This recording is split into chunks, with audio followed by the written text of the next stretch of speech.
Hi, my name is Brett. This is the Soul Rebels channel, and today we have a tutorial on how to do a prone back extension. Okay, so let's get into it. First, we're going to get on our bellies. Okay, so go ahead and lie down on your stomach. Bring your hands to your side, palms facing up. Okay, looking down at the ground.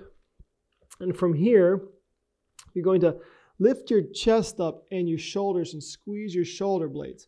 And while you're doing that, you're going to lift your legs up and squeeze your glutes and come up off the ground while looking down at the ground, keeping your neck neutral and holding and coming back to the starting position.